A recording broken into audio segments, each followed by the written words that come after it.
What is up, wrestling fans? Welcome to episode number 268 of the Smark Out Moment Smack Talk podcast. This is the Hot Tags edition for the week, where we're going to be breaking down some of the current events, rumors, news, and anything else that's going on in the world of professional wrestling from the past few days that we find interesting, or funny, or anything else like that. As always, I am your host, Tony Mango, and joining me on the mic for this episode is Sean Walker. Haha, funny. Ha. Laughs. Jimmy Fly Snuka. Lol.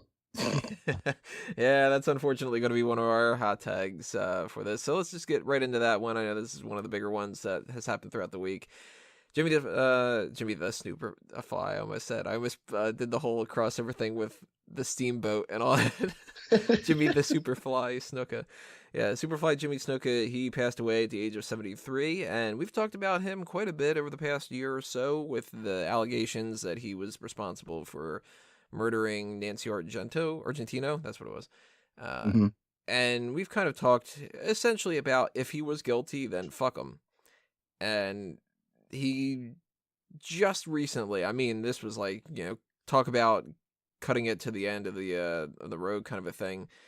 They ruled out all the allegations, and he doesn't have that on his record and all that other kind of stuff. So, when you ignore that, then you do the whole typical RIP, all that other kind of stuff. I am going to be a little bit negative on this kind of a thing, though.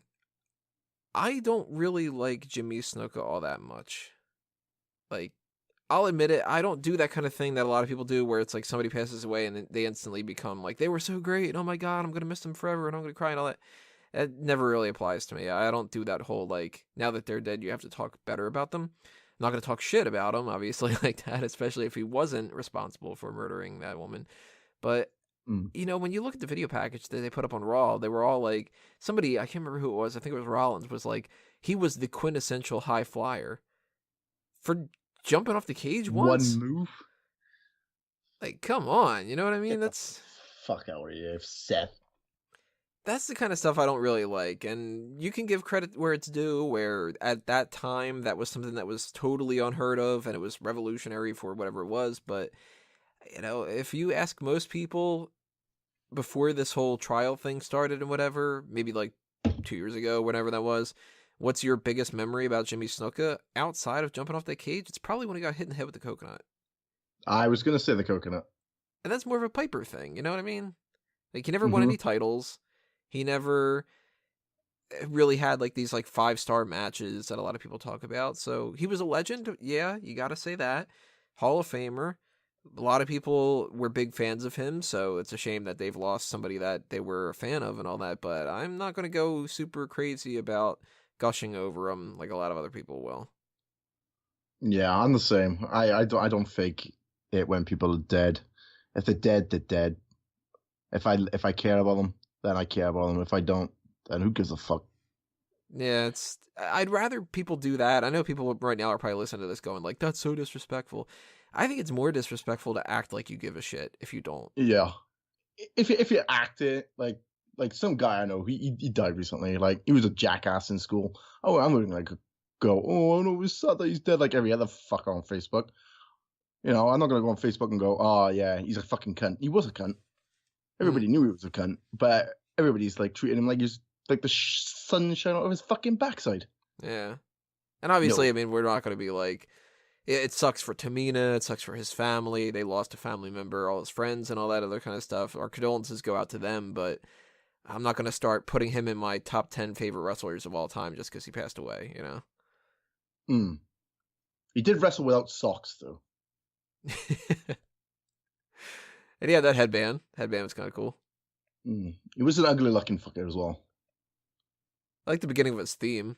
Super, super, super fly. Should do that for some more other people. It should be like, I don't know.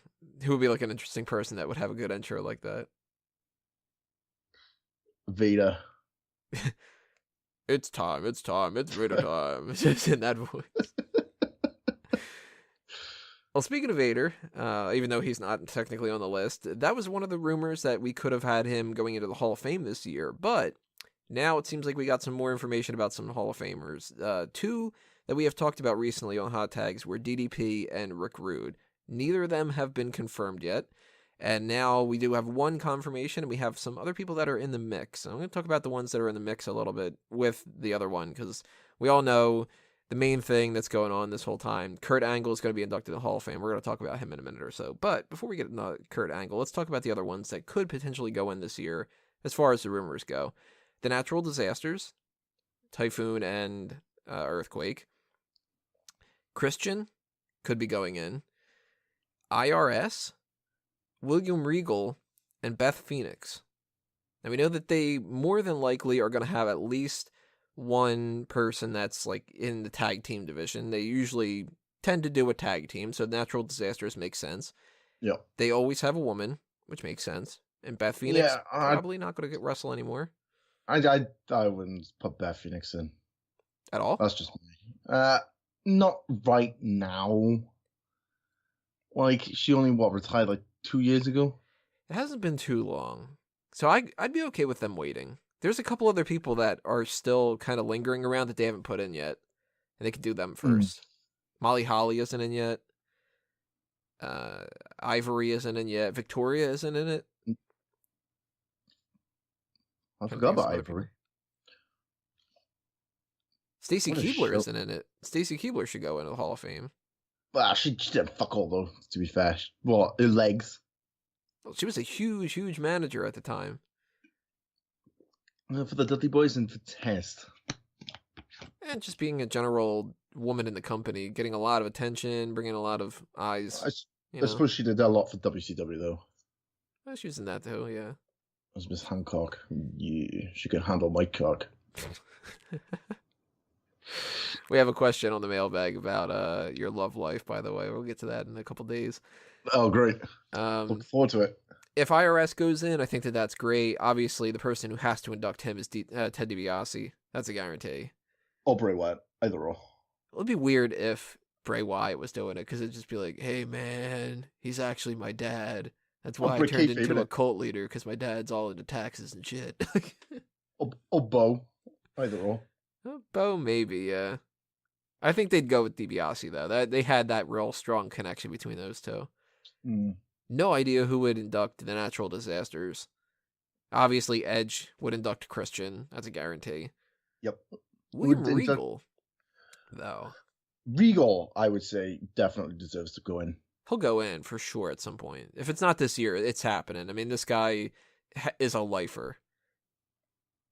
I'm just curious about who would induct him. Could be Finlay, could be Triple H, or H, as he'll pronounce it. Could be Bryan. Could be Daniel Bryan, yeah. Could be like some off the wall, like Tajiri. Yeah, like Tajiri or like Eugene or something. I would love it if it was Tajiri, man. That'd be pretty interesting. So I like those rumors. I think everybody that's been rumored for this Hall of Fame this year, it makes sense, at least in some capacity. I will agree with you, though. Beth Phoenix, I could wait a little bit on. She can go, especially if Christian's there already, because Edge will induct Christian, and then I'm assuming that Beth will get somebody like... Oh, actually, who would Beth have? It'd probably be Natalia, probably. I can see that, yeah. And if it's Natalia, I'm going to shoot myself because she did a Alondra, blah, blah, blah, blah. Start again. Whatever her name was. Something Blaze. Alexa Blaze. Alondra. I can't say it. Medusa. My Welsh tongue. Yeah, Medusa, yeah. It'll probably be her, yeah. Now, because they were tagging for a little bit at that time there. A lot of people respect Natalia as like the top of the women's division in a lot of different ways. That could be the case. Maybe Michelle McCool. I don't know. She had a little bit of a connection with her. But probably Natalia. Or she'll just get Edge too. Induct her too. Edge just like stays on the stage and he's just like, yeah, I'll induct everybody. I'll induct the I.R.S. I'll induct natural disasters. I'll fucking induct people that aren't supposed to be on the card yet. It just announces some other people. That'd be pretty cool though. I like Edge. Edge is a good talker. So yeah, Edge can just host it all. It's the first episode of the Edge and Christian show that totally reeks of awesomeness, season 2. Now, Kurt Angle, he is the first official one. He's returned to the company, and he's been talking a little bit about some different things that are happening. He said that Steve Austin is going to induct him. That I'm surprised about. Oh, boo. I wanted Edge to induct him because of the whole. Edge was the reason we got the "You suck" chant, man. Man, they still, even the announcement of Kurt Angle on Monday Night Raw, people are chanting, "You suck." He's never going to live that down. They're going to chant that at the fucking Hall of Fame. It's like, that sucks. He doesn't mind, though, does he? He loves it, to be fair. I would laugh my ass off if I were him, you know? Because clearly the fans are doing it out of love. They're not doing it because they actually dislike him. But he said that he's most likely not going to wrestle, that they haven't really talked about it and stuff. He's going to be in the Rumble. He is going to be in the goddamn Rumble. I don't think so. I don't think he's wrestling. If he does, I think it's not going to happen until later this year. I don't think they're going to build anything for WrestleMania for him. But I wrote up an article. If anybody's interested, they want to check out any of my ideas of who he could fight. I would like to see another Brock Lesnar Kurt Angle feud. Fuck that, man. I don't want to see any rematches that we've seen before. No John Cena, no Undertaker. Don't bring back The Rock and do him against Kurt Angle. So Kurt Angle versus AJ Styles. Yeah, no Styles, no Samoa Joe, no Austin Aries. You got to get Rusev. You got to do Dolph Ziggler, Cesaro. Give me Kurt Angle versus Jack Swagger, just because everybody always attributes the two of them to each other. Some different things, you know? Hell, if he goes back, though, he's got to be a SmackDown guy. He was always a SmackDown guy to me. He has to be. Can't go on Raw. Kurt Angle versus Dean Ambrose could be interesting if they do some kind of a brawl, if he can do it, because we don't know if he can wrestle either. I mean, he's probably beat to shit. And he would assume that the company would be like, we don't want to touch that. You know what I mean? Well, they did it with Sting. Why not risk it? Why not risk it with him? It didn't work out well with Sting. Just one more match. That's all I want. Just against Brock again? Or a surprise entrant for Royal Rumble. Number 22. Happy days. Why 22? Because it's my lucky number. What if it's not Kurt Angle's? Well, he just comes out and gets crippled, then I'll be devastated. And he's like, no, it's Sean's lucky number. Why didn't this work? With everything that we're talking about tonight, by the way, everybody, leave your comments below. Tell us what your thoughts are with the Hall of Fame announcements and stuff like that, too. We're going to move on to a different set of topics here. The United Kingdom Championship tournament was just this past week, and that we did a whole post show about that, so go ahead and check that out if you're interested. But there were rumors that they are going to be doing 2 more of them at least some point during this year, maybe even next year if they need to drag it out a little bit further, but that they could have an Asian champion and a Latin American champion. Oh, God. I don't like that idea. No, I don't like that idea. And it's not, about like anti-Asian, anti-Latin American. I don't really like the idea of the United Kingdom Championship to begin with. Like, I understand the benefits to it. I understand why they would be interested in trying it out, because if they don't try it out, you never know if it'll succeed. And if they try it out and it's great, then they can expand and do more territories and stuff. But I don't want them to think that they can just add a championship for every country, sort of, Then there's no need for the world title. Yeah. Unless you're going to do, at some point in the year, all the champions from all across the globe fighting like a battle royal to determine, now they can't call it the global champion. The world champion. Yeah, because they don't call it the world champion anymore. It's the Universal and the WWE champion. So maybe they specifically took world out of it because they don't want that, Yeah, but the WWE is the world wrestling entertainment, isn't it? Yeah.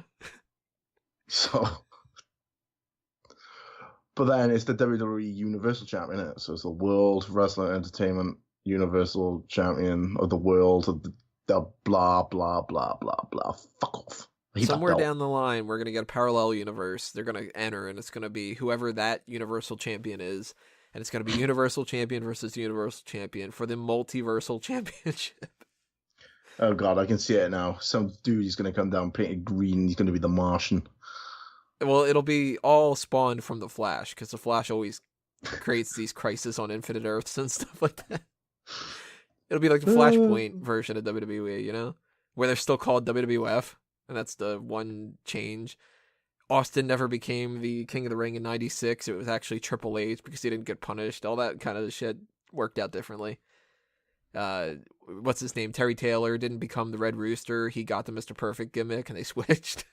And then in the other universe, WCW actually won the ratings. Yeah, so it's actually the WCW Universal Champion. SmackDown is a blue brand. Raw is the red brand. Well, no, it would be Nitro and Thunder. Cats and dogs living together. It's crazy. So, if they do the Asian Championship, the Latin American Championship, is there any other ones that you think that they should do?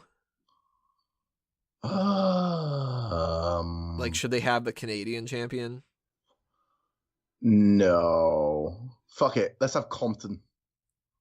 The Antarctic champion? It's just all penguins fighting each other. South Pole, North Pole, all the poles. South African, Zimbabwean, New Zealand, Australia. You gotta do all those unless they're gonna go into the Asian territories because they're part of the Asian world, I think. That's what they're called. They could go with something that could include like Russia, Asia, that kind of a thing. Oh God. Do you reckon they would step foot in Russia? You guys aren't welcome in Russia. Oh, Rusev is. He's the only one that he goes over and he fights Nikolai Volkov. Whatever happened to his fucking star? Hey, he hasn't worn that in a long while, has he? I know. I was wondering that the other day. I was like, positive he used to wear a star. What the fuck happened to it? They pawned it to pay for their wedding. Yeah, probably. Let's move on to another topic here. We have 2 injuries to report on: Darren Young and Tajiri. Tajiri was injured on the January 5th NXT tapings, and Darren Young was injured this week on Main Event. And he lost. This is like the worst thing to do. You get injured before the Royal Rumble, where you're almost guaranteed to be like involved in the match or possibly in consideration for it, which could be the only time of the year other than the WrestleMania match that he gets on the card. And he gets injured before it, and he gets injured in a way that he has to lose the match, and he loses it to Epico. It's like, dude, that's icing on the cake. You got a loss to Epico on Main Event because you're injured and won't be in the Royal Rumble anymore. That's gross. That sucks for Darren Young. Make Darren Young great again. That's not going to work. You know, that lost all that steam after Trump started actually getting a lot of votes. They were like, oh, this isn't just a joke anymore? Fuck. All right, well, let's stop pushing this guy. Right, he's out for a little bit. Not sure how long that's going to be. Tajiri's out with an injury, so that puts that Brian Kendrick feud on hold for a little bit. You were watching 205 Live tonight, right? No. Oh, you skipped out on that? I haven't watched any of the Cruiserweights. Really? Mm-hmm. So you haven't even checked out, like, Jack Gallagher and... Nope. Oh, you're missing out. Some fun stuff. I'll stick to my UK wrestling. We have a candidate for Best Inanimate Object Character of the Year with William the Umbrella. It's going to be that versus Francesca the Trombone 2 Turbo. And the list. Fucking why? Well, there were 3 Williams tonight. 3 umbrellas got used. So now it's triplets. I think that it sucks about the injuries, obviously. I don't think Darren Young's going to affect anything. The Tajiri injury is the bigger story because that screws up the Brian Kendrick feud. But he could end up being just a couple of weeks, and then it's not the end of the world either. You know, it's just a cruiserweight feud on 205 Live. It's not really that important. It's not like Neville got injured and he was supposed to be champion or something like that, which I still think is going to happen. Still rooting for him. Good. I will right decision. Obliterate. He's so fucking like angry now. It's great. So Bob Backlund's going to take Thingamajiggy's spot, right, in the Royal Rumble. You know, they've had him do some physical stuff. I wouldn't be too shocked if he wrestled in the Royal Rumble, actually, at this point. That'd be fucking funny. He's been a surprise entrant in the Royal Rumble like 3 times already. I know it was Madison Square Garden 2000, I think. He was in that one. And he gets eliminated and he exits through the crowd, and people are just kind of like, oh, okay, Bob Backlund's in the crowd now and shit. I think he popped up in like 2007 or 2006 or something like that too, and he's a fucking loon, but he's great. I'd rather see him in the Royal Rumble than Darren Young, even if Darren Young wasn't injured. Mm. Imagine him in the Royal Rumble, and he's like the number 1 entrant, and number 2 is Braun Strowman, or like Brock Lesnar. God, that'd be fun. And he actually eliminates them. That'd be great. Yeah, that's even better. All right, you got 5 people in the ring. You got Braun Strowman, Goldberg, Brock Lesnar, Roman Reigns, and Bob Backlund. Backlund eliminates all of them. With the chicken wing, it'd be great. He eliminates him with a chicken wing, which isn't even a thrown over the top rope kind of thing.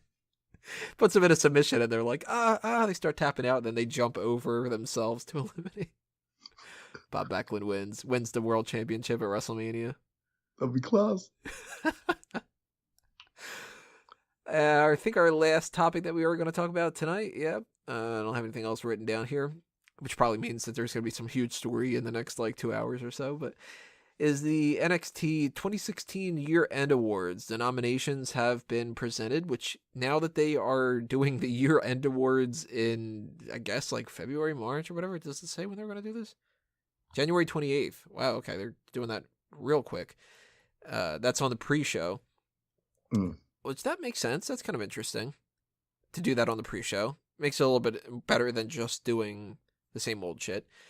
But that's giving a little bit more credibility to the idea that they might do the Slammy Awards around WrestleMania, or actually even maybe part of WrestleMania or something like that. That'd be kind of interesting, but I doubt that that's the case. We have a bunch of different categories here. We've got NXT TakeOver of the Year, which is all the 4 different takeovers that they've got. Dallas, TakeOver the End of the Beginning, which I still don't understand why they called it that, but okay. Stupid fucking name. The Toronto one and the Brooklyn one.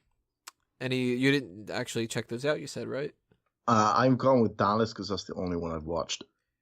I don't remember offhand which one I liked the best, but I usually like NXT TakeOvers, so that's, kind of any of them are pretty good. They usually have like 2 or 3 great matches on each one. Although, if I gotta remember correctly, I think it was Brooklyn was the one that I liked the best. I don't remember for sure yet. I gotta look back on those notes.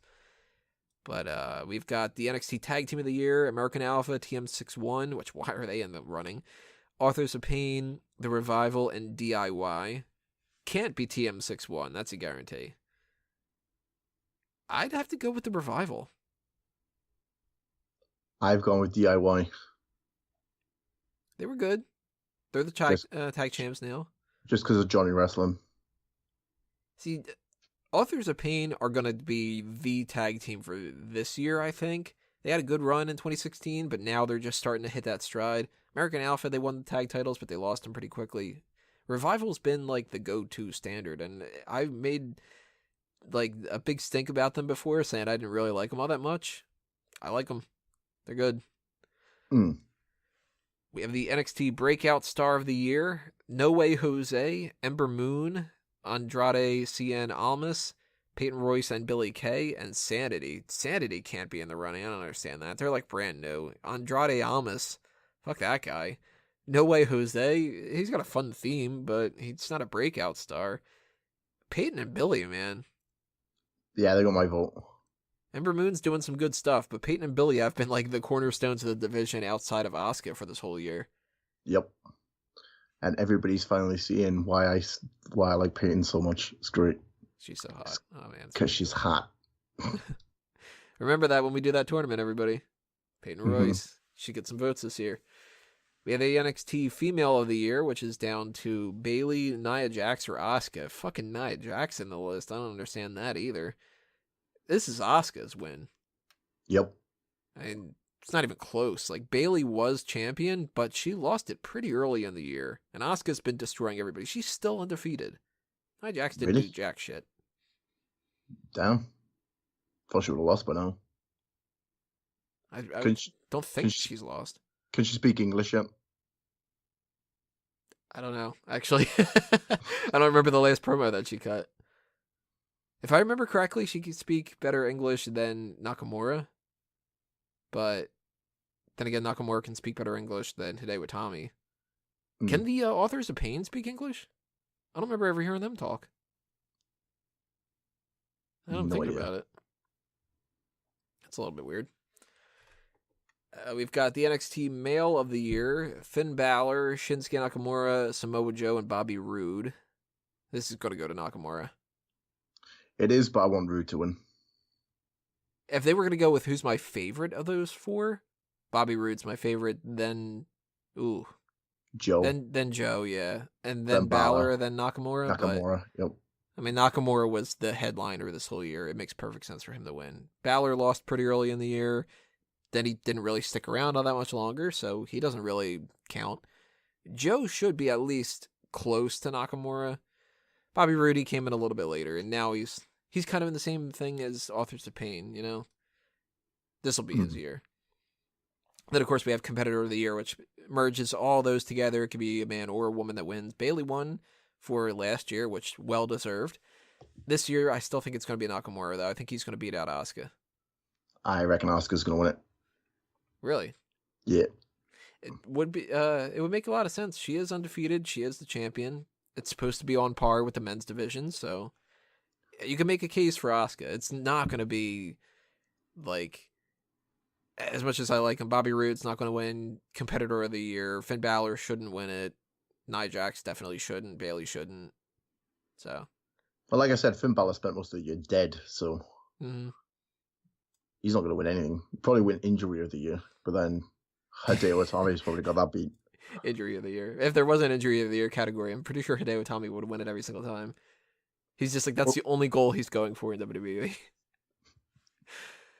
And we have the final one here, NXT Match of the Year, which I'm not going to run down all these. There's like 10 different ones, and it would take forever to do that. But a lot of these were fantastic matches. A couple tag team ones that were great, like the DIY versus Revival one from Toronto. That was awesome. We got Shinsuke versus Joe for TakeOver. We've got Alpha versus Revival. That was another fantastic match.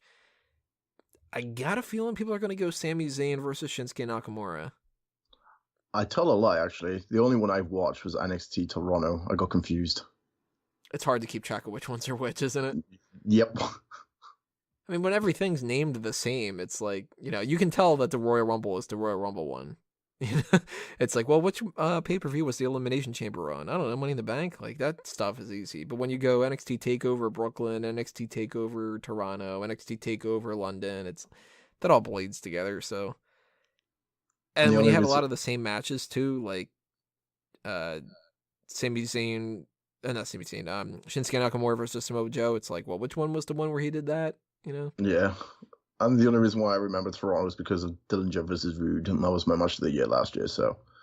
That's on this list, too, so that is a potential winner. I really don't understand how Bayley versus Nia Jax is on the list. That doesn't make any sense to me.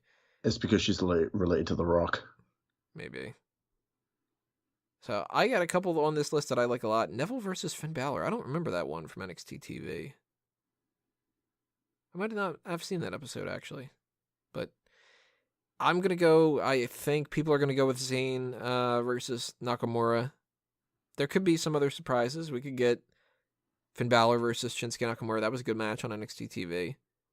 But that's more than likely the one that I think they're going to end up getting. Dillinger Rude was glorious and a perfect 10. So.